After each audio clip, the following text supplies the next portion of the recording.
Funding for Schaeferless is provided by Surfshark VPN. Tune until the end to find out about their amazing service.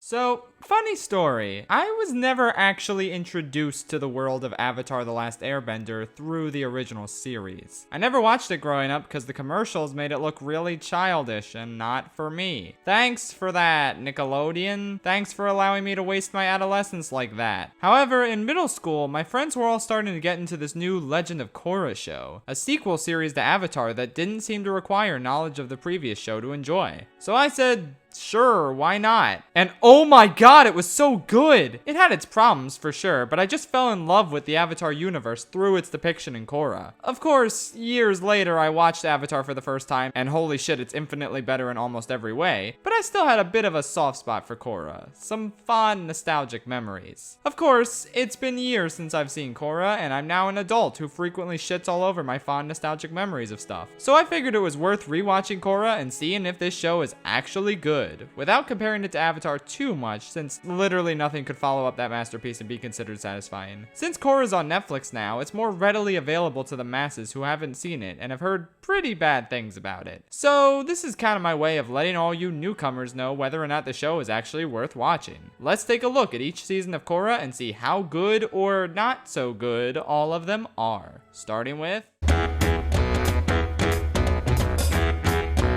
yeah, season 1 is pretty good. Not flawless, and I think the second half of the season especially kind of drops the ball in a lot of areas, but damn. That first half is an excellent, well-paced introduction to the Avatar universe in this new time period. Korra is a pretty enjoyable new protagonist who serves as Aang's polar opposite. She's brash, headstrong, and not afraid to ruffle a few feathers to make a point. She's been training to be the Avatar all her life in total seclusion, but she's ready to go out into the world and make a difference. And she gets her chance when she stows away on a boat to Republic City, the capital of the free world in a sense. Here she's gonna learn airbending from Tenzin, Aang's son and the best character in season 1 by far. She also makes new friends like the brothers Mako and Bolin, who she joins a pro bender sports team with, and Asami, the daughter of a millionaire inventor. Together they form the new Team Avatar, which has to grapple with the evil Amon and his army of equalists. Amon possesses the ability to take someone's bending away permanently, an ability previously only used by the Avatar. With this ability, he incites a revolution against benders everywhere, and yeah, Korra's gotta stop him and stuff. The best aspect of season 1 is its pacing and how it gradually builds up Amon as a bigger and bigger threat as the season goes along. It helps that Amon is a fantastic villain with a really captivating backstory and secret identity.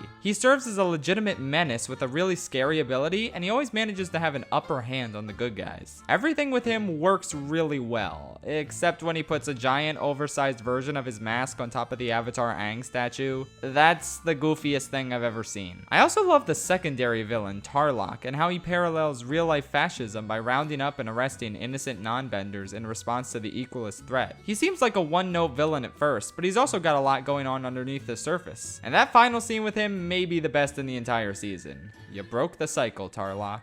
That's all I'll say without spoiling anything. Like I said, the first half of the season finds a great balance between the growing unrest with Amon and this neato pro-bending sport, until they both collide in a really climactic way. The rest of the season portrays its story pretty smoothly as well. However, this is where we start to get into the character problems. Now, like I said, the villains are pretty great. Korra is good too, and Tenzin is the best character. J.K. Simmons is always a win, and I love watching him try and act refined and serious, only to have these panic moments and outbursts. It's really fun. Am I to understand that you cannot read tempo? Can you even fucking read music? Tenzin's kids are funny too. Yes, even Milo. Except when he farts, that sucks, bro. Asami's fine, but she doesn't really come into her own yet as a character in this season. Bolin is where the problems start to arise. I like Bolin. He's a cool dude who provides a bit of levity considering how serious the rest of Team Avatar is. But there's a lot of instances where he's just not funny. Everyone on the new Team Avatar feels pretty distinct from the old Team Avatar, but Bolin honestly just feels like an attempt at being the new Sokka, and it doesn't really work. Sokka just had this unique charm to him that couldn't be replicated, and Bolin feels like he's trying way too hard to replicate it. And it's not just the writing, I don't think the voice acting works for me either. Something about Bolin's voice just isn't funny, I'm sorry to say. But like I said, he's fine. Mako fucking sucks. He's so boring. His design is boring. His voice is boring. He sounds totally bored in every situation. He is written so terribly, with the writers just deciding halfway through the season that suddenly he has a huge crush on Korra. It's ridiculous. He treats his girlfriend Asami like shit, only to flirt with Korra constantly. And after all the trauma Asami goes through, it's pretty heartless and inconsiderate. Okay, they just decided to be a huge, like a loud ass fucking cricket. I don't even, why is that so loud? Can you stop? Okay, he stopped. I had this image in the back of my mind the entire time. It's just ridiculous the way this guy acts. He has no chemistry with Korra, or Asami, or anyone outside of his brother, but I guess that's not even true, because Bolin gets captured in the 3rd episode and he doesn't seem to be concerned. I guess he just keeps his cool during Ten's kidnapping situations, right? Oh wait, no, because Korra gets captured later on in the season and he's losing his fucking mind. Wait a minute, you're telling me your brother, the only family you have left, getting captured isn't enough to make you panic, but this girl you've known for a couple months is? What is wrong with you? So yeah, Mako is the worst, and all the romance and love triangle stuff is also the worst, and I hate it. I also don't like Lin, this hard-boiled pig who's just kind of a one-note serious lady who comes into conflict with Korra now and again. I like her interactions and history with Tenzin, but that's about it. Okay, but one character who just baffles me with their existence is General Iroh. So I guess this guy is the grandson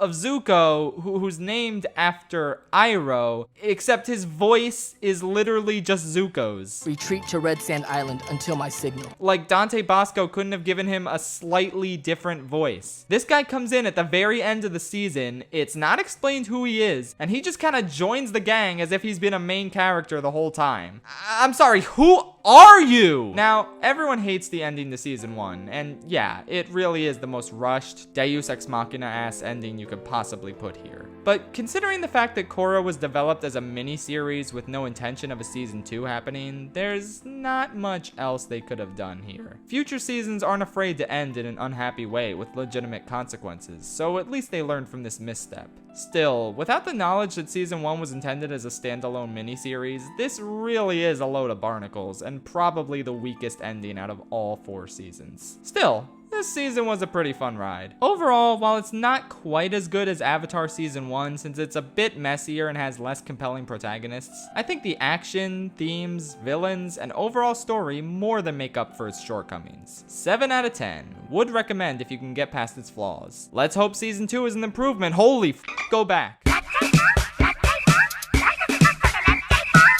Season 2 sucks. It's so bad. Oh my god, what the hell happened here? You know, community fans like to rag on Season 4, the season where creator Dan Harmon was fired and the writing supposedly went down the drain before he was rehired for Season 5 and everything went back to normal. They called this little blip in quality the gas leak year, where all the characters acting differently was retroactively blamed on a gas leak. And to be honest, Season 4 isn't even that bad, and it's not even the worst season of the show. Season 6 says hi. But yeah, if you want the best example of a gas leak year I've ever seen, look no further than Korra Season 2. It's hilariously bad compared to the first season. Remember how I said the first season's best attribute was the pacing and the slow buildup of the main threat? Well, Season 2's pacing is atrocious. It blows its entire load with the main villain in the first 4 episodes, then basically writes him out of the next 4 and drags the tension down immensely as a result. And that main villain, by the way, Unalak or whatever the fuck his name was, he is so awful. I don't think we give him enough credit for how truly terrible he is. He's literally just Tarlok again, except infinitely less interesting and with a splash of Ozai's backstory thrown in. It is embarrassing that Korra trusts him completely instead of her father and Tenzin, who clearly care for her more and want what's best for her. She goes full sicko mode on her father for 4 straight episodes until she realizes that Unalak lied, and suddenly her father's the best person in the world again. She is either 100% on her father's side or 100% on Unalak's side. There is no in-between whatsoever. It's terrible writing, which, oh boy, speaking of terrible writing, I guess it's time to talk about Korra now. Korra is the most unlikable protagonist ever in this season. It's ridiculous. They turn her into an overly aggressive moron who barely resembles the more nuanced protagonist from Season 1. She follows Unalak blindly as he brings his troops to invade the Southern Water Tribe, and when he has Korra's parents arrested, she barely puts up any fight. I mean,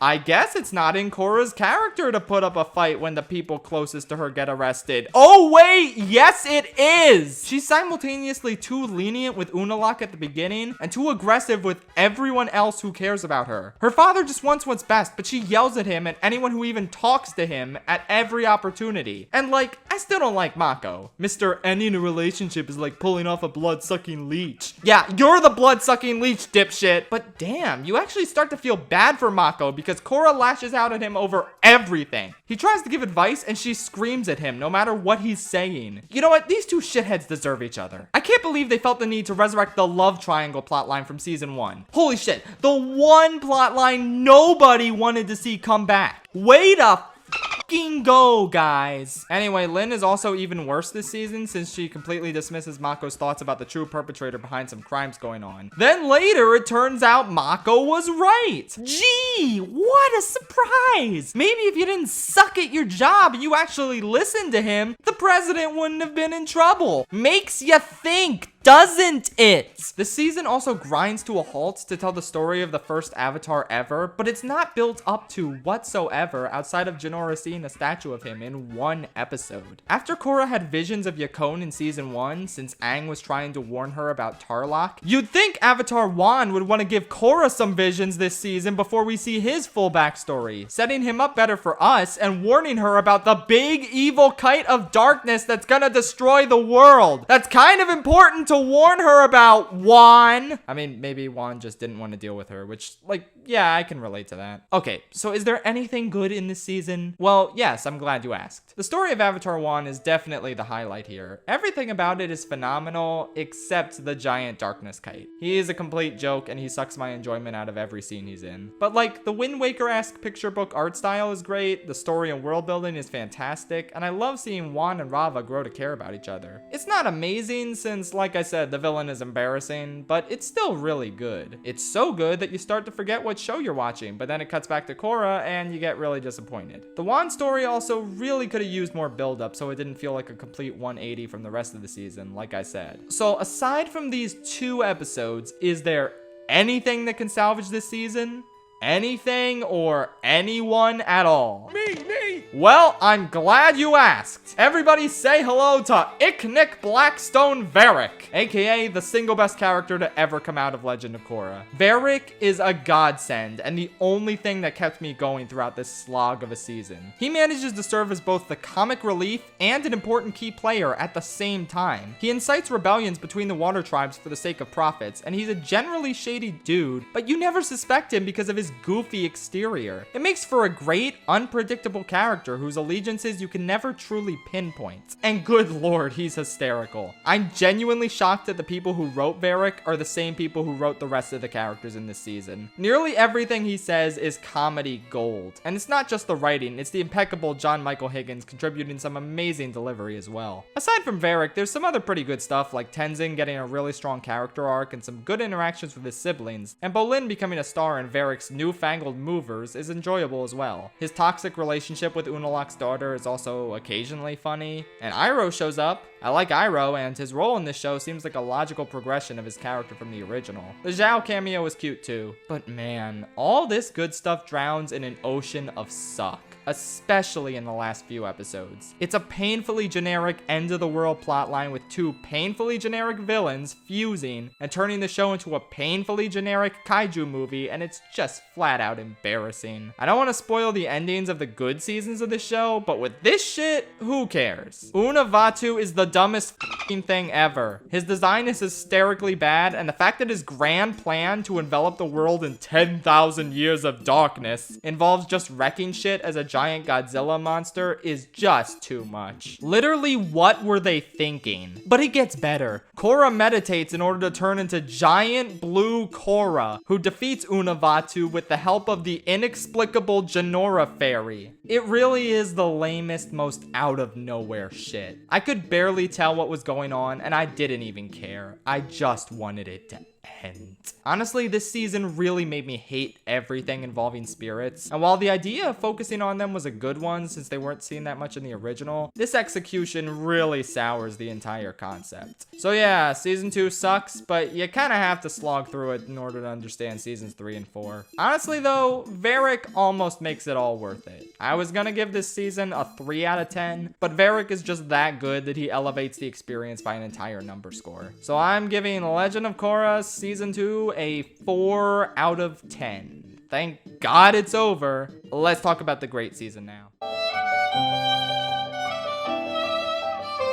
Season 3 of Korra is so good that it's a genuine shock to the system. For those of you who stopped watching after season 2, please, for the love of God, come back. It gets better. The first episode of season 3 had me worried since it focused on more spirit shenanigans after Korra decided to leave the spirit portals open. But then she gets banished from Republic City and we don't have to focus on spirits anymore. What a damn relief. The focus is instead on traveling through the Earth Kingdom and recruiting people to rebuild the Air Nation with, since leaving the spirit portals open somehow triggered airbending abilities in a handful of non-benders around the world. Not really sure how that works, but I'll buy it. Makes more sense than half the shit that happened in season 2. Much like season 1, the best thing about this season is its pacing. It's surprisingly laid back during the first half, and it's just a nice journey with likable characters looking for new airbenders. And I cannot stress that enough. Likable characters. Korra is likable again, and even Mako doesn't annoy me, probably because they mostly partner him with the only character he has good chemistry with, Bolin. You're a bitch. You're a bitch. This leaves Korra and Asami to deepen their bond, and it's a really good, strong bond. We spend a lot of time in an old location, Ba Sing Se, where we get to see how it's changed since the era of Aang, but then we also get a cool new city, Zaofu. We get to meet Lin's frankly wonderful family and see her get some much needed development, even if we have to deal with her at her worst before that happens. Also, I hate this stupid Kai kid who steals everything all the time, but even he goes through development and gets better as the season goes on. This first half of the season is just a nice journey, very much in line with the first half of an Avatar season. However, the season slowly but surely builds up its main threat throughout the first half as well, and what a threat he is. Zahir is a true return to form for the show's villains. A former convict who now possesses airbender abilities, he stands out as a formidable foe with really interesting motivations and philosophies behind his actions. I mean, holy shit, did you ever expect to see an airbending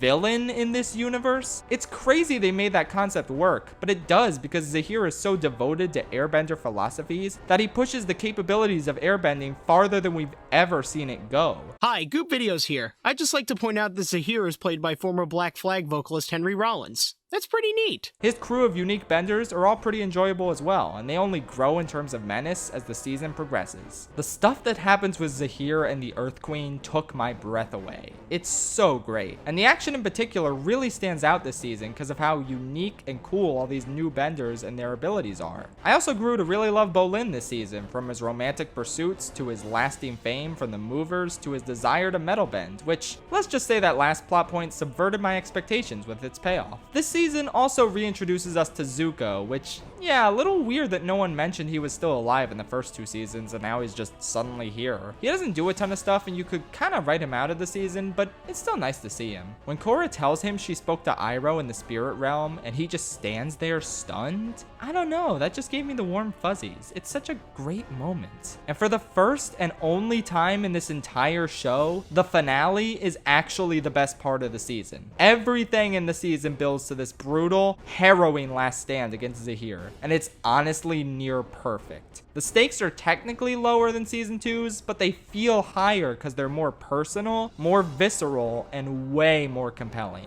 Not only is the final battle incredible, but the lasting consequences it has for Korra and the other characters is what really makes it special. I don't have that much else to say. Season 3 is just solid. Maybe the pace of the first half of the season is a little too slow sometimes, and overall it still doesn't quite hit the highs of seasons 2 and 3 of Avatar, but it's still enjoyable and worth slogging through season 2 to get through. In fact, that's another cool aspect of this season. It actually ties into season 2 and picks up its story rather than pretending it doesn't exist like some franchises I know. I just think it's really awesome that season 3 continues the ongoing story and doesn't try to ignore harmonic convergence or Unalaq just because they were terribly implemented. They still happened, and the fact that this season manages to build something great on top of these sucky events is really admirable. There's a time and place to just ignore a sucky chapter and pretend it never happened, but the creators realized that a serialized drama action show wasn't the right place to do so. And I'm so happy they did that. It sucks that we can't just skip season 2 when watching the entire show for the first time, but it's great that they didn't just try to bury it entirely.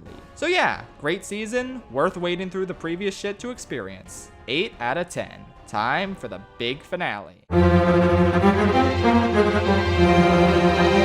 The first half of season 4 is phenomenal. No joke, this shit is on par with Avatar at its best. The tension here is off the charts. It's been 3 years since the events of season 3, and in order to fill the power vacuum in the Earth Kingdom that sprung up thanks to Zahir, a new threat emerges. Kuvira, an earthbender from Zaofu who is actually a minor character in the previous season. That's a really neat detail. Kuvira is legitimately the best Avatar antagonist since Azula. She's an absolute monster who seeks to unite the Earth Kingdom by force and eventually unite the whole world, silencing anyone who gets in her way. Her motivations are logical, but her methods are sociopathic. She's been compared to real-life dictators outside of the show, but there's another comparison no one ever seems to bring up. In a flashback sequence that takes place shortly after season 3 ended, we see Su, ruler of Zaofu and sister to Lin, declining an offer to rule the Earth Kingdom, saying she doesn't want to impose her ideals on the rest of the nation.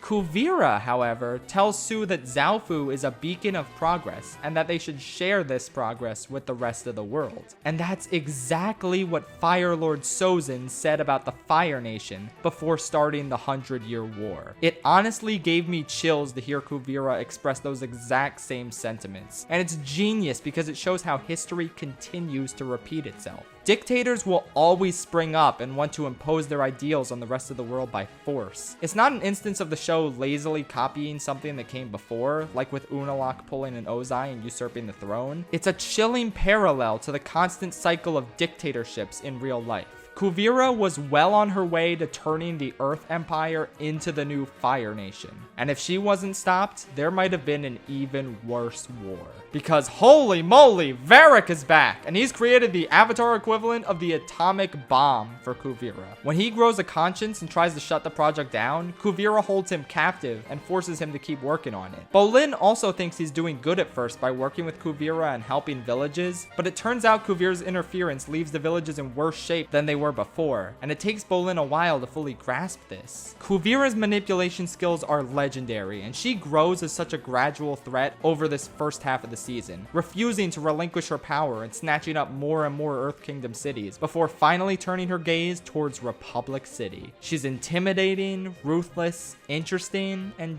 yeah, a near perfect villain, honestly. Guess Korra needs to stop her. Oh wait, she can't! After 3 years, she's still suffering from the physical and emotional trauma Zahir left on her. The first episode of the season focuses on every character except her, leading into the second episode solely about her, titled Korra Alone. You're kind of setting us up for disappointment by copying the naming scheme from Zuko Alone, but honestly, this episode, while not quite as perfect as Zuko Alone, is phenomenal. It shows an aimless, broken young woman trying to find the best way to cope with what happened to her and move on from it. And it's just incredible. It's a powerful as hell journey for the main character to take, and it continues into the rest of the season, adding some more intense drama to the story on top of all the intense Kuvira stuff. And then, as if things couldn't get any better, they bring back my favorite Avatar character, Toph. And she hasn't changed one bit, which is perfect. I expected Katara and Zuko to mature and act wise in their old age, but old lady Toph being anything other than cranky and rude wouldn't fit her character at all. She acts exactly how you would want an elderly Toph to act. And she lives in the swamp where Aang first had a vision of her. Holy shit, how much better can you possibly get?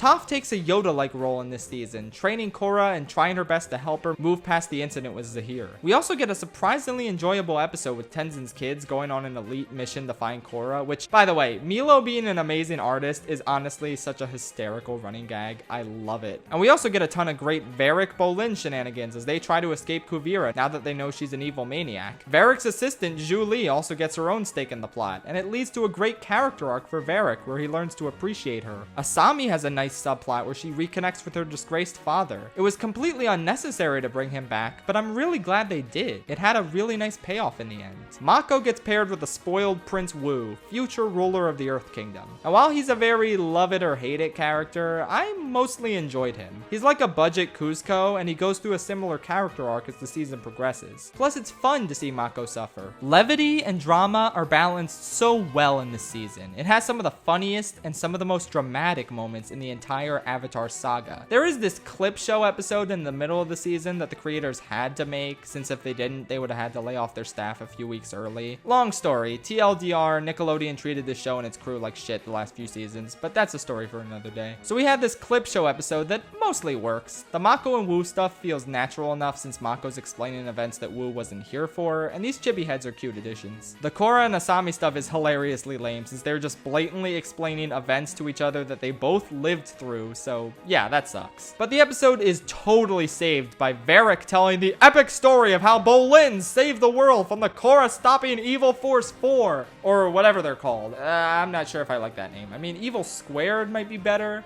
Whatever. The show pokes fun at Unalaq for being a terrible villain, and they generally clown a lot on the ridiculous finale of season 2. And honestly, it's infinitely better than season 2 ever was. This segment made me laugh hard. It's basically an abridged series within the actual show itself. So yeah, this sounds like a season on par with seasons 2 and 3 of Avatar, right? Well, not quite. Remember how I said the first half of the season is amazing? Yeah, that second half isn't quite up to the same standard in all honesty. It's still really good, but not amazing. Kuvira makes a giant platinum Colossus mech suit, which makes for a jaw-dropping reveal, but then it kinda loses its luster fairly quickly. The final battle against this thing is very fragmented, and it just doesn't hold the same tension as the Zahir battle. It's honestly not that interesting of a threat, and the battle against this thing goes on for a while. I don't know, man, it was a neat idea, but it just didn't hold my attention very long at all compared to crazy bloodbending powers, air suffocation techniques, or the supreme power of Sozin's Comet. There's a lot of great moments in the second half of the season, like what happens between Kuvira and her fiance, Varric and Zhu Li finally getting engaged, and the stuff with Asami's father, like I said earlier. But it's just too scattershot for my liking. I feel like much like with Unalaq, they might have played their hand with Kuvira a little too early, as she doesn't progress much in terms of her threat level from the first half of the season to the second half. That sounds crazy to say since she has this giant mech suit in the second half, but again, like Unalaq, it just doesn't grip me as much as the more grounded,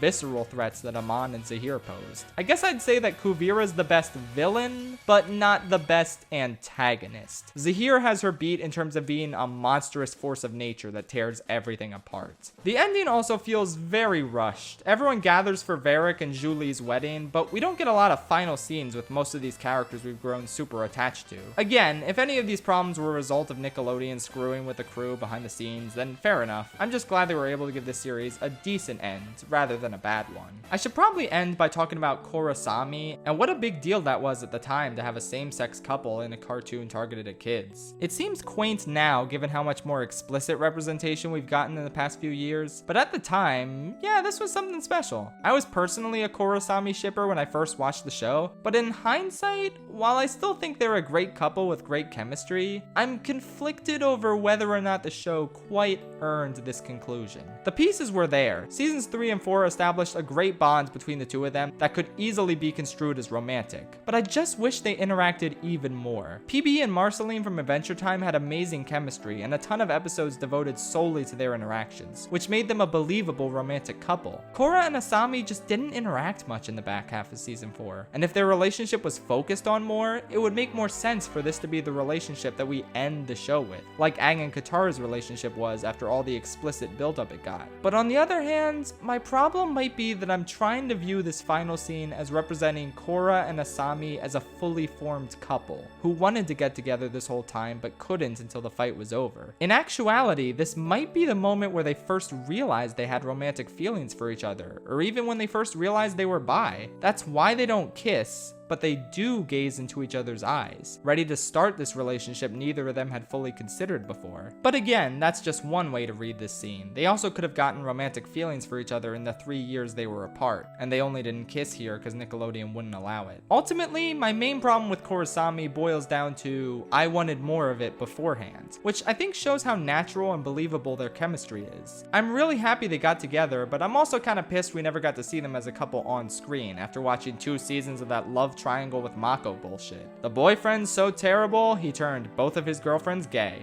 You love to see it. So yeah, season 4 is also pretty great. The second half just doesn't quite live up to the high standards set by the first half. Overall, it's a little bit weaker than season 3. It's not as strong of a package, but it does have many of the best moments and storylines in the entire show. 8 out of 10. Mathematically, The Legend of Korra gets a final score of 6.75 out of 10 when you combine the score for all 4 seasons. And I don't believe in decimals, so let's round that puppy up to a 7 out of 10. So, is it good? Yeah, I guess so. It's a solid, worthwhile show that I definitely recommend checking out. Obviously, Avatar is the much better show, but I don't think Korra is a failure of a follow-up. It's really good in its own right, despite having one god-awful season. It's a series that gets a lot of unnecessary and excessive hate, in my opinion. I totally get why a lot of people hate this show, and it's totally valid to do so. But this is not the worst show ever by a long shot. If you don't suffer through the agonizing ordeal that is all 8 seasons of Voltron Legendary Defender, you don't get to talk. I've said it before, and I'll say it again. That's a show that's as bad as the most hardcore Korra haters say Korra is. The Legend of Korra is a very mature show with a lot of thought, time, and effort put into it. I really enjoyed revisiting 75% of it, and while I'll obviously be rewatching Avatar more often, I'll still revisit this show every now and again as well. Check it out if you haven't, as long as you keep in mind that it gets way better after season 2, I promise. Anyway, I'd like to take this opportunity to warn you all that the Dai Li is watching your every move. They see everything you post online, and they're planning to report your private data to the Earth Queen. How do you stop this blatant breach of security?